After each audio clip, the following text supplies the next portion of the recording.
Okay. Hello, everybody. Today is our daily update on Facebook Live. First off, happy St. Patrick's to all of you. I know we are celebrating it in a abnormal fashion for many of you. Please, a reminder, we have social distancing executive orders. As much as you may want to maybe potentially party it up, let's do it responsibly and not in large groups wherever you are. Right now I'm going to turn it over to Dr. Gupta to give a medical status, and then we'll talk about a couple other items. So happy St. Patrick's Day, and I'm more green than She you is. are. This is actually kind of a green shirt. I don't know if you can tell that, but Dr. Gupta made sure, she told me she's more Irish than I am. So as you know, from yesterday, we have still two cases who are continue to be in recovery, and we have continued our investigation and will continue to provide appropriate guidance. We do not have any new cases, which is a good thing, but at the same time, it continues to highlight that we are in the time when we have to continue to do social distancing. That means changing our day-to-day behavior until this virus is out of our community. So make sure some of those things which I would like to say to you is about that the kids are home now, so do not have the kids' play dates. That's important to remember, because we don't go from one crowded situation to another one. And the same thing is applicable for the seniors. That is important because the kids can transmit the infection very easily if they have been exposed to the seniors. The other thing which I wanted to remind are the community residents who might be traveling from outside, coming here, whether they're driving through, whether they're taking trains.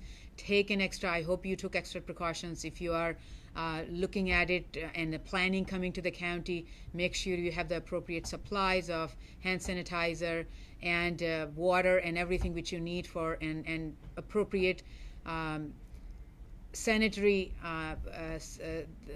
cleaning wherever you are, if you're in a rest stop and all, because everything does matter when you come back home. And of course, the last but not the least is if you are sick, if you have any cough, shortness of breath, fever, even a low grade, especially if you have underlying medical problems, please contact your medical provider and get the guidance. At this point, because of our situation in our community that we have what we call community transmission, it was not travel related. We are asking all of our community residents to be very vigilant about it and make sure you contact your primary care physician, get the guidance, and if you need to be tested, they can make the referral to the appropriate place if they don't have the tools in their office. So thank you. Thanks, Dr. Gupta. Again, everything's now about flattening the curve. Our strategy is now full-blown mitigation. We're implementing tactics and techniques to try to essentially starve the virus from transmission.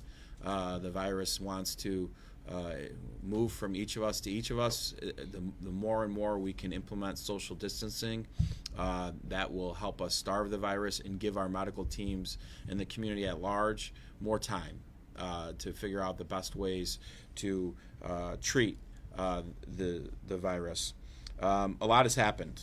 Just a week ago, we were getting ready to watch Syracuse basketball playing the ACC tournament, and I think it was last Wednesday night. It feels like really a month ago. They played their best game of the year. So just to put that all into context with everything that's changed and how fast it's changing. And we continue to be mobile and continue to pivot with that. And we know that this is creating many, many hardships and changing the way we have to live life for a little while. So my message to seniors is we really need you to stay home. And we really need you to be very careful about how you spend your time and who you spend your time with. And we understand that this is going to create different hardships, and we understand it's going to create mental health challenges. We're people. We like to be with each other. We feed off of that energy.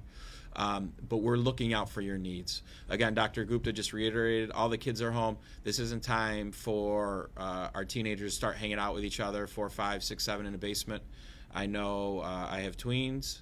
I know I have lots of nieces and nephews who are teens, who are very happy that we shut down schools. They're very happy with me, but the reality is they're going to be very unhappy with me with what I'm saying now. Is parents, you should not be letting them hang out with their friends and whatnot. That's the last thing you need, is to have one of your children hang out with grandma or grandpa and potentially transmit this. So we really need to hunker it down and be really smart over the next few weeks.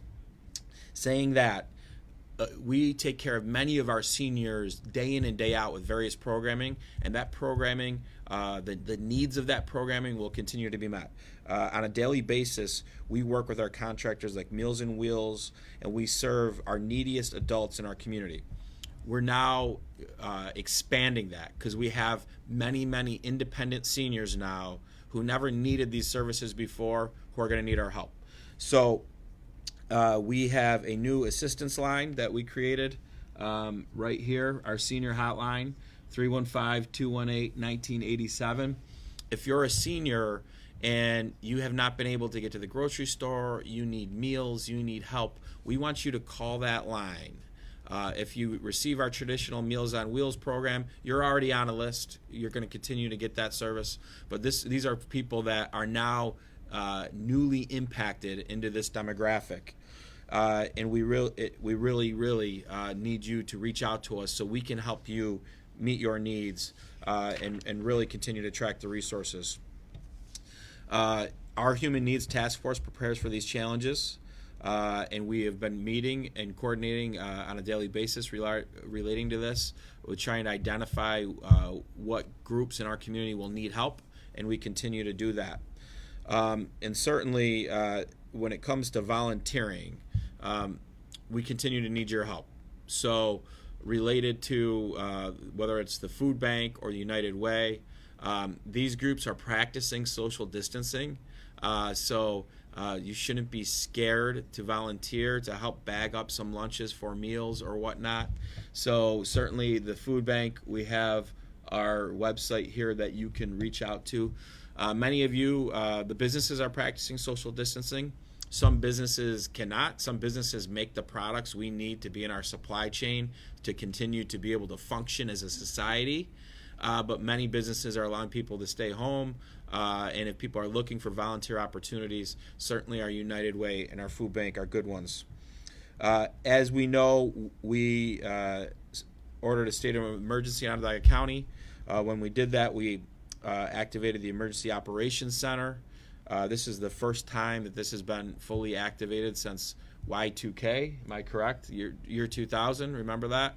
Everything was supposed to shut down. It didn't. We're still here. What this allows us is to coordinate and communicate and have representatives of all the key stakeholders really in one room so that we can share information, really have look at up-to-date needs in real time and work our best to get those needs met for the community at large.